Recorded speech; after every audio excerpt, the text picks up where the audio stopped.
All right, folks. If I was a more prepared channel host, I would have a bunch of links ready to demonstrate the points that I'm about to make, but you're just going to have to be soothed into an analytical mind state by the sound of my voice, okay?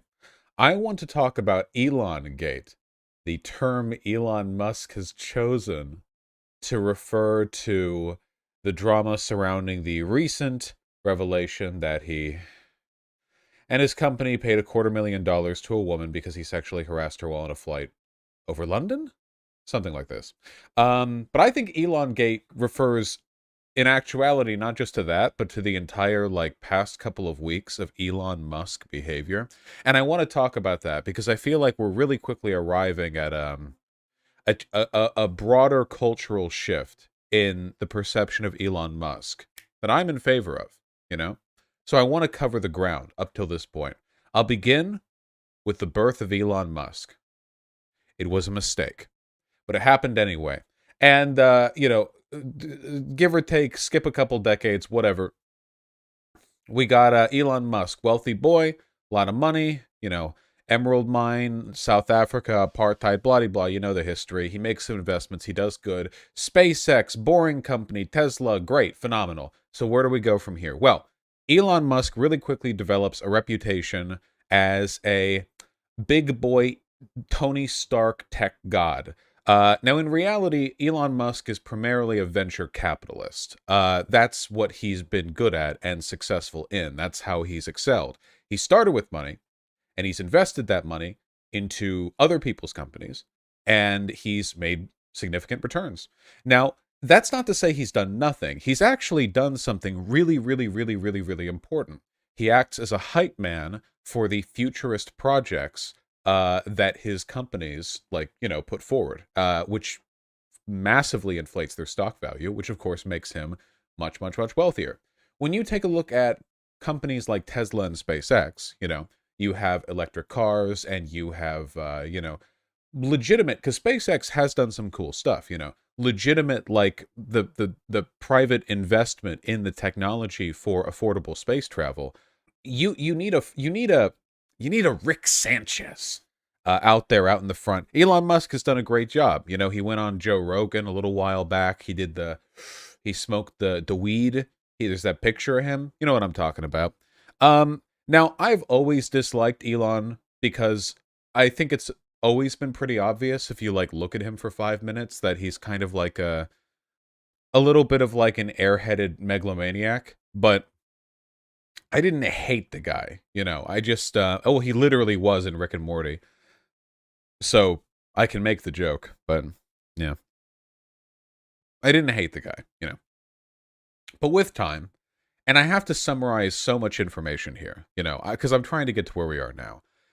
The impression that I've always gotten from Elon Musk is that he is a bright but not exceptionally so person who's been very lucky and who has, as is the case for a couple of prominent billionaires in the past few years, Trump being an obvious example, has decided that simply being one of the most powerful and influential people on the planet is not sufficient. He needs to be loved as well. It's not enough. The reputation, it has to follow along with the wealth. And he's been increasingly vocal in the past couple of years on politics, but always fronted a kind of, enlightened centrist, the American people want this or that, rise above petty partisan politics attitude. Very Andrew Yang. And, oh God, I have to skip so much. There's so much I want to ramble about. A couple of weeks ago, the man made a move to buy Twitter, right? And there's been a fuss about that, and I've talked about it, And in doing so, the reasons he gave for wanting to buy Twitter, the changes he wanted to make, I think revealed a lot about him. So when you're proposing to buy one of the largest social media companies on the planet privately for tens of billions of dollars, I feel like it's reasonable to assume that you would have an extremely specific action plan for what you want to do with the platform. This is, after all, a very big investment, An investment of $44 billion is not just a large investment, it is quite possibly one of the largest single private investments ever made, ever. 44 billion. You know, there are only a few people in history who even have that much money to invest in anything. But when he talked about why he wanted Twitter and what he wanted to do with Twitter, his answers were really dumb for the most part. Like, you have this constant posturing for free speech here, but what that means in the context of a social media platform is like a retraction of TOS guidelines, you know, to make it harder to get banned from the platform. And at one point, he tweeted that he felt it was undemocratic to have any TOS restrictions that exceeded the bounds of the actual law, because to do so would mean to violate the wishes of the voters. Now that's really stupid. Like, that's essentially saying it's undemocratic for any private institution to have rules that aren't explicitly against the law, when in fact the freedom to do so with your own platform is an expression of free enterprise. But okay, you know. He's talked about making algorithms public, which I don't necessarily have an issue with, but I don't think the algorithms for Twitter are that powerful a force in dictating what people see on their feeds. For YouTube, they are. YouTube and TikTok, I believe, have very, very, like, how would you put it?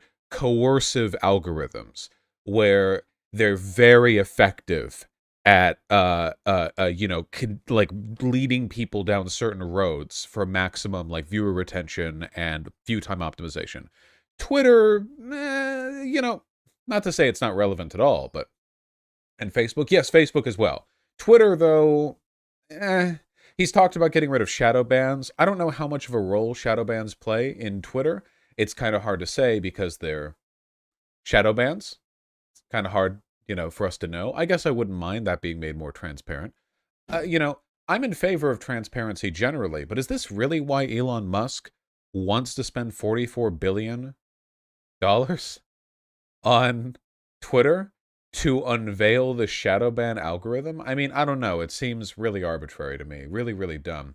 He ran into trouble with his investment pretty early on as well, because it seems like he may have unintentionally violated some non-disparagement agreements associated with the Twitter buyout by insulting some Twitter employees, which caused some, I believe, some complications, or at least some potential legal troubles. And just recently, and by recently I mean a couple of days ago, the stock of Tesla, which as I understand it is what he is fronting to pay for for you know, the Twitter, it has fallen below the threshold the contract stipulates it must remain above, without him needing to then short others. And then he's like selling some other stock. I mean, it's a little more complicated than I've deigned to look into, but it it seems like it's going kind of poorly for him. I mean, you can take a look right now at the past, yeah, the past month of Tesla stock, where back here it was at 1,008 per share, and right now it's down to 663 per share. That is a drop of a third in the past month. That is a lot. That's especially a lot, by the way, for a company which is based primarily on, you know, hype, right? Because that's what Tesla has always relied on. It's a massive company. It's the whole market, though, not Elon only. Yeah, but it is, I think, to an extent disproportionate. The whole market hasn't gone down by a third over the course of a month. The banks would be on fire if that was the case. But hype is a huge, huge, huge part of how his companies function. Because, to be honest, he doesn't offer that much else beyond that, personally. It's been pretty bad, though. Yes, it has been pretty bad. Not 33% bad. But yes, the market's doing very poorly right now, which is not good. Yes, it's down 11%. Thank you, chat. A lot of people have acknowledged that. Anyway, so he has to, like, sell other stock to go for it.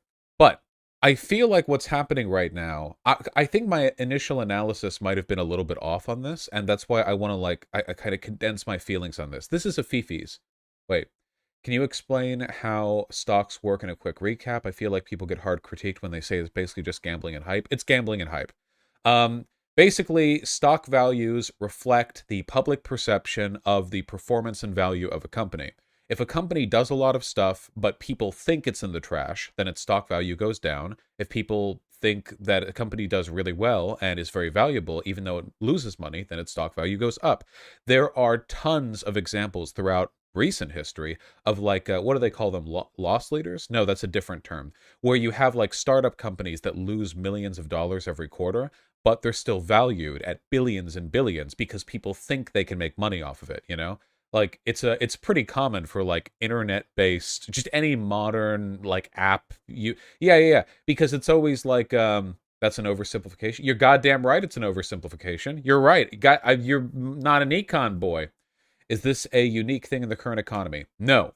As long as speculation on the performance of industries has been a thing, there has been an formal or an informal stock market, and it has always been subject to hype and gambling. This goes back to mercantilism and beyond. You know, you can go back to France in the 12th century, and I guarantee you there are people out there who are doing what they could, the comparable equivalent of buying the dip, okay? Everyone's always been buying the dip. It's not new, folks. You know, South Sea Bubble. I've heard of that, never looked into it. The Dutch were crazy stock gamblers. Wacky stuff, folks. Let's not get too sidetracked. So, I feel like my initial perception of this was a little bit off, so I want to amend it.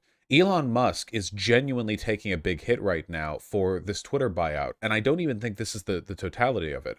I want to go back a little bit to the way he's been talking, you know, politics-wise. So again, I could pull up like a billion tweets if I want to, but I've talked about it on the stream before.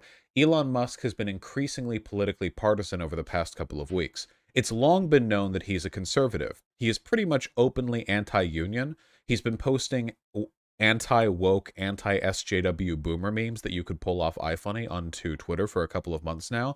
The Grimes breakup hurt him, clearly.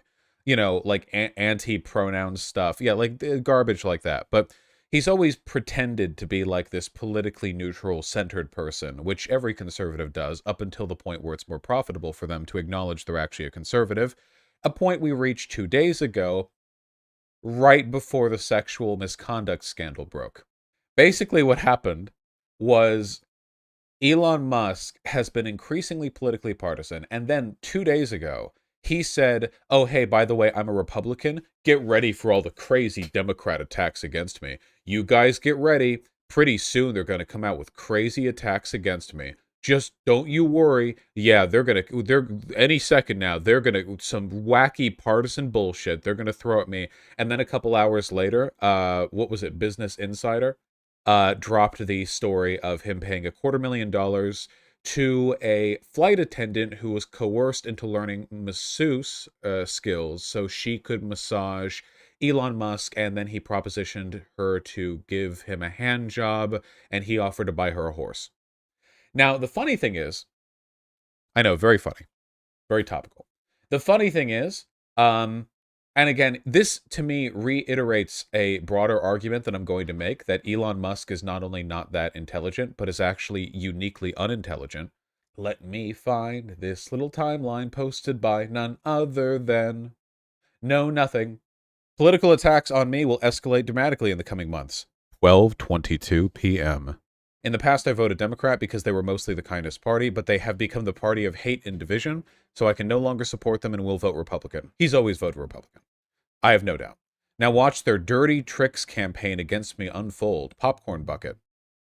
And then, after Business Insider dropped the story about the flight attendant, John Cook clarifies, for those interested, we reached out to the principals for comment regarding the story at 9 a.m. Eastern yesterday on the 18th. 12:22 p.m. He tweeted this 3 hours after Business Insider let him know that they were going to reveal the $250,000 that his company spent to silence the aggrieved flight attendant. Literally. So this is a classic Republican move. He only announces that he's a Republican in order to obfuscate the story about his sexual misconduct that he learned about 5 minutes ago and knows will come out within hours. Phenomenal stuff. Brilliant, brilliant stuff.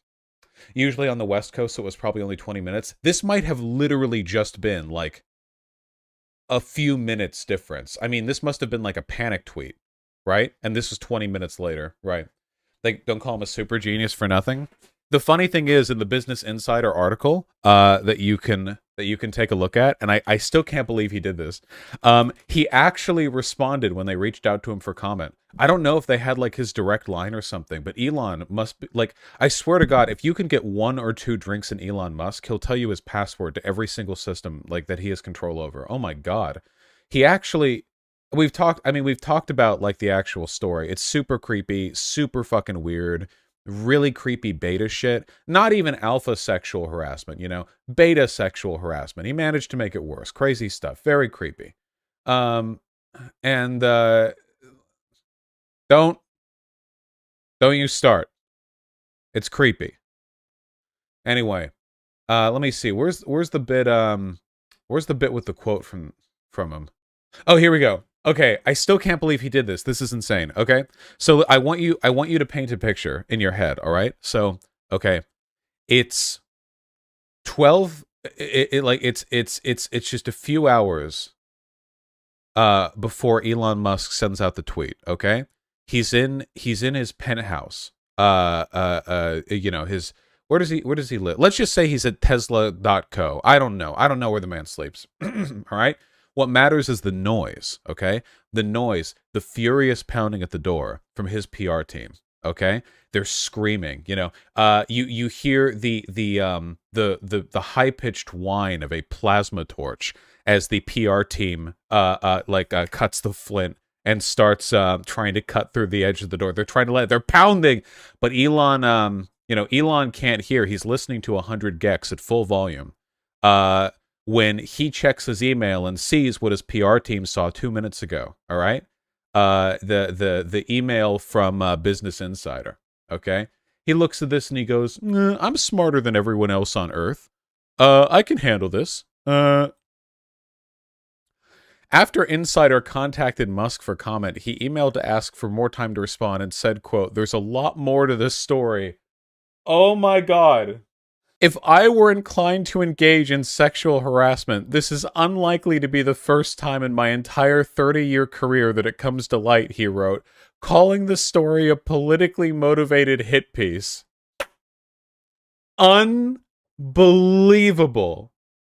Genuinely fucking unbelievable. Astonishing. It defies comprehension. Insider extended the deadline and reiterated the offer to Musk to comment on the claims. He did not respond because his PR team finally cut through the door. The plasma torch finally dies down as the rectangular hole they've been cutting around the door frame is complete. They kick it down and 20 men burst in and tackle him. Holy shit. Then, after they get control of the phone, SpaceX Vice President of Legal Christopher Cardassi said, I'm not going to comment on any settlement agreements. Acting, like what a lawyer might recommend you might act like. Oh my God. That scene at the beginning of the Phantom Menace. Yeah, they're Tesla lightsabers, which are actually just plasma torches that have all of these safety regulations taken off, so they feel really cool to use, but like 1 in 3 people die when they use them. Yeah. Whew. Boy. That is very funny. So, of course, the whole situation explodes. The story makes Elon Musk look like a gigantic creep. But the crazy thing is that Elon Musk... Okay, so apparently Elon Musk had a second backup phone that he stored in his shoe or something, because after the SpaceX legal team took away the first one, my man couldn't stop tweeting, I don't know. They should check, like, wherever he lives for any shallow graves nearby, because I have a feeling you'll find some lawyers buried 6 feet under, or probably a lot less than that. Because my man Elon Musk has been losing it on the TL. Some good ones, by the way, because he's certainly said a lot, but this one might be my favorite. When I saw this tweet, I thought it was a fake tweet made up by leftists to discredit him. It was so funny, I considered retweeting it anyway, because love spreading misinformation. It's not fake. I have a challenge to this liar who claims their friend saw me exposed. Describe one thing, anything at all, scars, tattoos, that isn't known by the public. She won't be able to do so because it never happened. Oh, so you've been sexually harassed by me? Name 5 fucked up things about my dick. This is real. So to be clear, the person who he sexually harassed had to sign an NDA for the $250,000 settlement she got. So the person he harassed can't talk about this legally. The friend is the one who dropped this story, a friend of the person who signed the NDA. So what Elon Musk is saying essentially is, if I sexually harassed your friend, then why can't you tell me about the parts of my penis that she told you about? It's insane. It's insane. Absolutely insane. Aren't NDAs void if it's covering something illegal? No, it was a legal handling of the situation. It's a settlement. Settlement plus NDA is a pretty common. It's not legally found to be sexual harassment. There was never a criminal case. But anyway, yeah, absolutely insane. This right here, phenomenal. Okay, but it gets better. So Mr. Free Speech Man, Mr. Free Speech Boy, Elon Musk, what's his response to the completely legal act of a person talking about something that their friend signed an NDA on? Tesla is building a hardcore litigation department where we directly initiate and execute lawsuits. The team will report directly to me. Please send 3 to 5 bullet points describing evidence of exceptional ability. He's asking for email applications to be his lawyer, to silence people who criticize him. Not 3 to 5 bullet points to demonstrate evidence that you'd be a competent attorney? Not a resume? Dog, look at my lawyer. We're gonna get like, oh god, it's all gonna be like, the mayor of New York, the guy who was Trump's lawyer. Come on, what's his... Yeah, Giuliani. It's just going to be like hundreds of Giulianis showing up in ill-fitting suits. But and so this is like fucked up in a million ways. First of all, responding to something totally legal with this suggests that he just wants to like throw slap suits at people to silence them, which of course he does. He's always done that. His whole career he's done that. Secondly, the idea of the team reporting directly to him means that they report directly to his ego. Elon Musk doesn't know anything about law. He's literally just saying, if I see something in the media that I don't like, I want you to go silence them with a lawsuit or threats of a lawsuit. That's directly what's being said here. Third of all, again, we're going to get a whole bunch of Giuliani here. Hold on. Sir, how do I do a Saul voice? How do you do a Saul voice? Elon, listen, you need a guy who... Yeah, low-res Saul Goodman is the only Saul Goodman we need, okay? Listen, alright? I want to stop talking about my client's apartheid past. Let's talk about my client's apartheid future. There we go. Your Honor, my client Elon says he, deadass, did not sexually harass that woman and buy that child. I rest my case. Yeah. Saul did a pretty good job with Walter, though. Oh, Saul is an exceptionally intelligent man, you know. Great show in large part because I think they perfectly capture in one character incredible intelligence and like bumbling buffoonery. He manages both very well, which is great. Anyway, good show. But good shows. Better Call Saul's great too. Anyway. So this is like really bad. This is really bad and really, really, really pathetic. Looking for hardcore street fighters, not white shoe lawyers like Perkins or Cooley who thrive in corruption. There will be blood. So again, this is basically like, remember when Donald Trump didn't like what the media was saying about him, so he threatened to open up libel and slander laws so he could sue all the journalists and journalistic institutions that were reporting accurately on the stuff that he did? He's essentially just threatening free speech right here. He's openly, like directly saying, I am going to use my wealth to silence criticism of me. which again he's always done. None of this is new. He's been a union buster for a long time, and I think it's time we finally talked about the reason why he's doing all of this, or at least a good part of the reason. You know, everybody is motivated fundamentally by personal incentives. Systemic forces determine personal incentives, you know?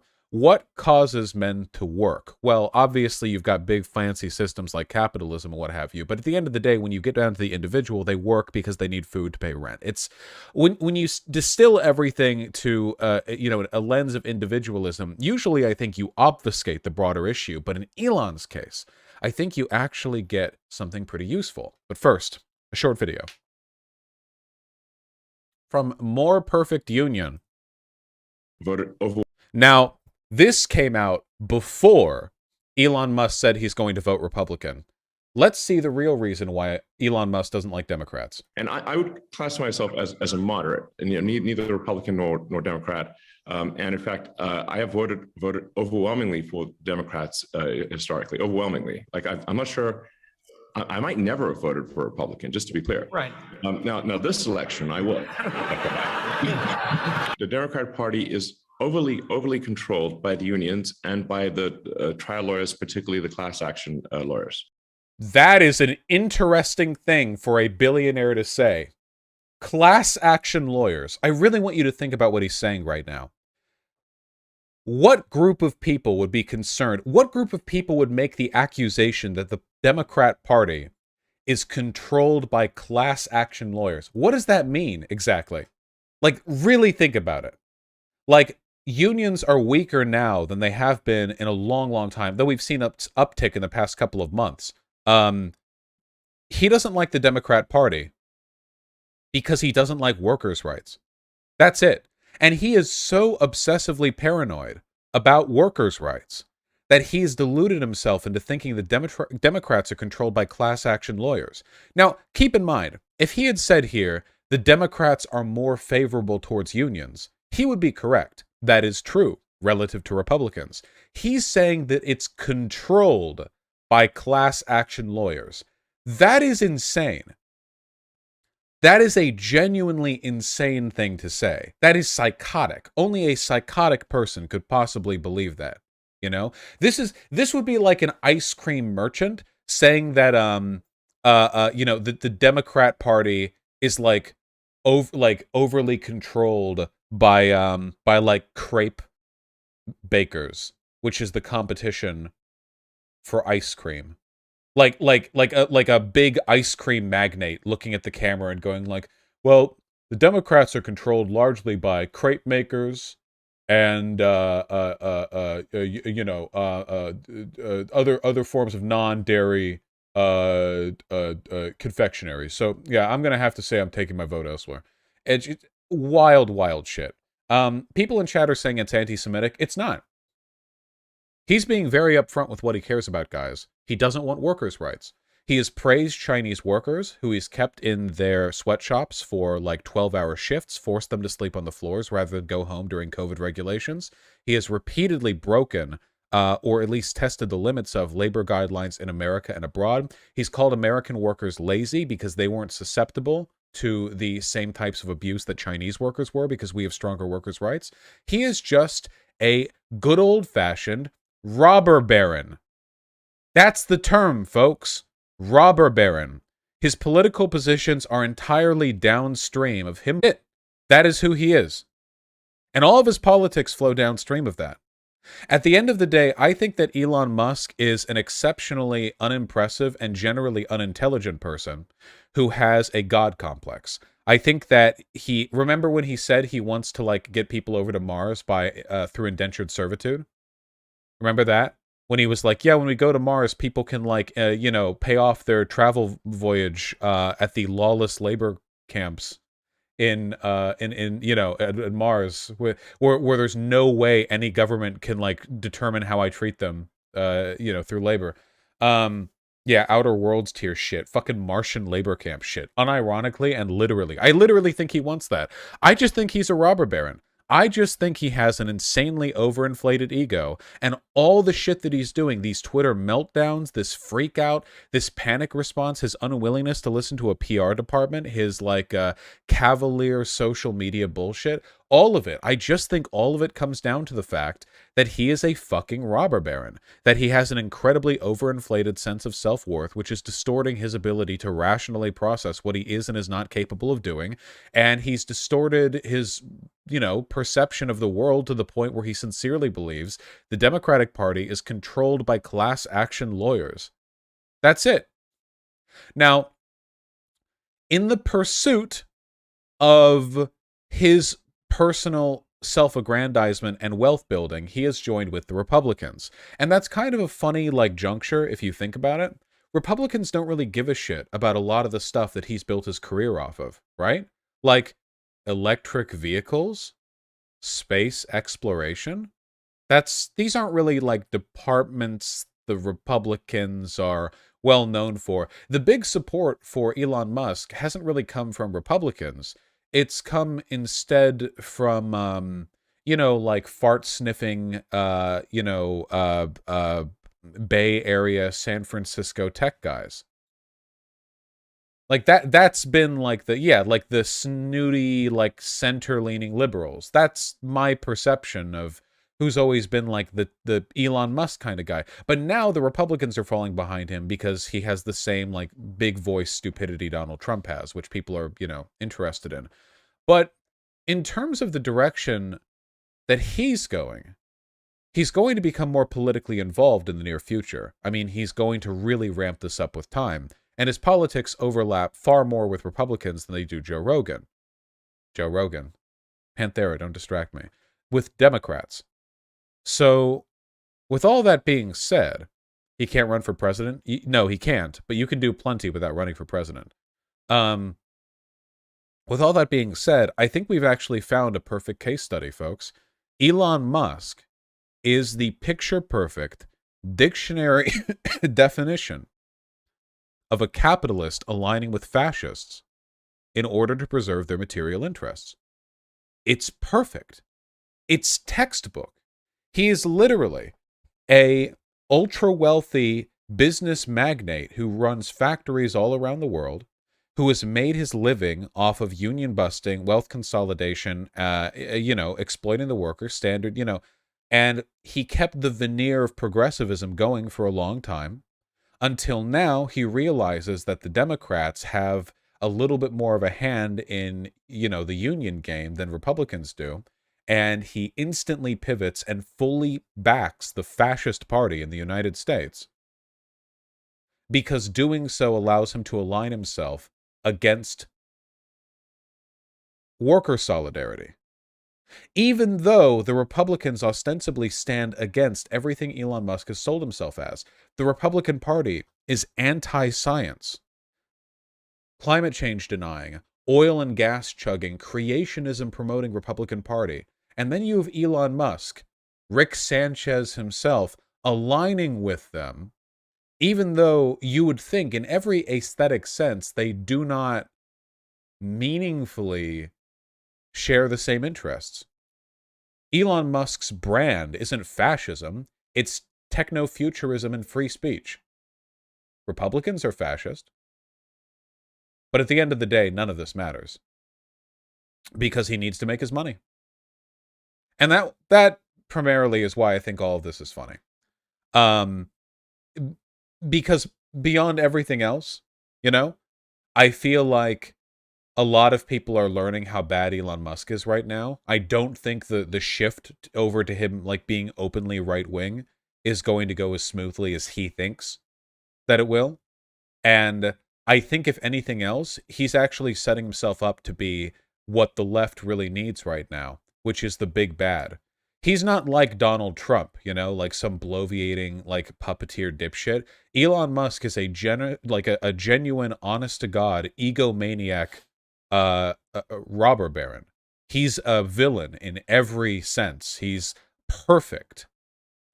And I genuinely think that by positioning himself openly as a Republican, rather than faking being center or left-leaning, he's maneuvering himself into a position to be something that the working class galvanizes themselves against. That's just a hope. It's a hope of mine, a belief that I hold deep in my heart. We'll see.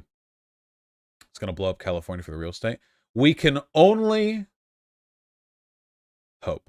And easily see Musk and Bezos creating the IRL dystopian Weyland-Yutani Corporation. Oh, speaking of billionaires who have been pretending to be apolitical or center-leaning but suddenly went more Republican, Bezos, you think it's a coincidence that Joe Biden just recently met with Christian Smalls, the guy who did the Amazon union? You think that's a coincidence? All these billionaires, listen, they will see you dead in camps, folks. Do you think Elon Musk or Jeff Bezos would give even a single shit if you were put into a mass grave? When in history has the world been changed by the conscientious objection of billionaires against fascism? Oh yeah, that happens in fascist countries. All the ultra-wealthy business magnates rise up to defend the oppressed against the excesses of fascist tyranny. Right, yeah, no.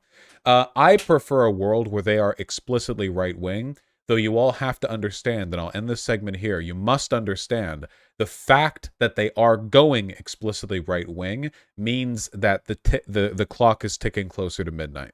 You understand? This mask off shit is something that only happens as the dialectic, is brought closer towards moments of action.